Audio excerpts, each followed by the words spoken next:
اگر ہم اپنے ہاتھ اور زبان سے کسی کو تکلیف دیتے ہیں، کسی کے مال کو ہڑپ کرتے ہیں، تکلیف دیتے ہیں، کسی کی جان کے در پہ ہوتے ہیں، تو دوستان محترم ہم سارا کچھ تو ہو سکتے ہیں لیکن پھر ہم مسلمان نہیں ہو سکتے۔ اس لیے کہ مسلمان کی تعریف ہی یہ ہے کہ مسلمان کسی دوسرے مسلمان کو اپنے ہاتھ اور زبان سے تکلیف نہیں دیتا۔ مومن ہے ہی وہ جس سے دوسرے لوگ اپنے مال اور جان کو محفوظ سمجھتے ہیں۔ اگر ہم کسی کو قتل کرتے ہیں تو پھر ہمارا ایمان کہاں ہے؟ دیکھیں نا، یہ جو جان ہے نا، یہ جان، یہ جو روح ہے ہم میں، اس جان کا مالک کون ہے؟ اللہ۔ اس جان کا مالک اللہ ہے۔ تو اے بندہ خدا، جب اس جان کا مالک اللہ ہے تو وہ مالک جب چاہے اس جان کو لے، تو کسی کے جان کے جانے کا ذریعہ نہ بن۔ اس جان کا مالک ہی جب اللہ ہے تو پھر اسی کا حق بنتا ہے وہی اس جان کو لے۔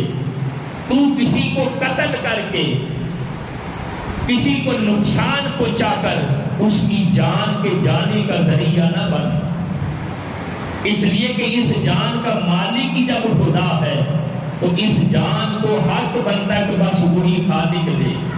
جس نے اس جسم میں جان ڈالی ہے وہی اس جان کو واپس لے۔ جس نے اس جسم میں روح ڈالی ہے وہی اس روح کو واپس بلائے۔ تو اس جان سے، اس جسم سے روح نکلنے کا ذریعہ نہ بن۔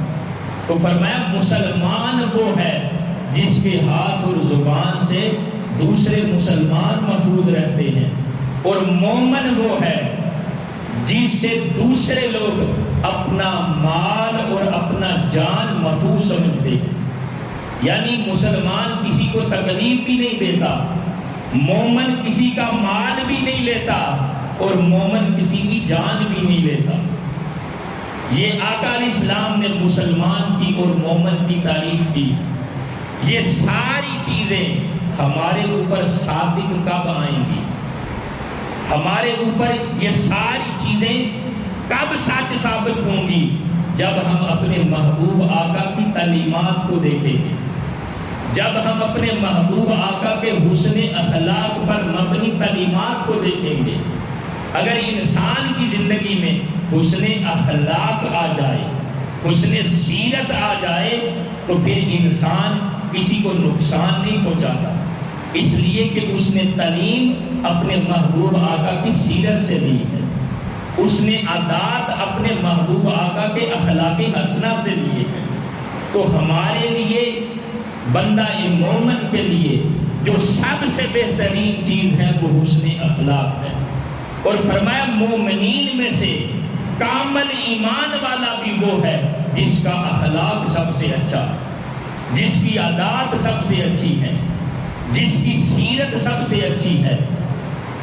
تو دوستان محترم، ہم اپنی زندگی کے اندر اگر یہ جو حسن سیرت ہے، جو اخلاق عظیمہ ہے، اس کو شامل کریں، آقا علیہ السلام کی سنت اور سیرت سے رہنمائی لیتے ہوئے، تو پھر ہم کسی مسلمان کو، کسی انسان کو تکلیف نہیں دیں گے، نہ کسی کی جان لیں گے، نہ کسی کا مال غصب کریں گے۔ اللہ رب العزت کی بارگاہ میں دعا ہے کہ اللہ تعالی ہم سب کو حسن اخلاق کو اپنانے کی توفیق عطا فرمائے۔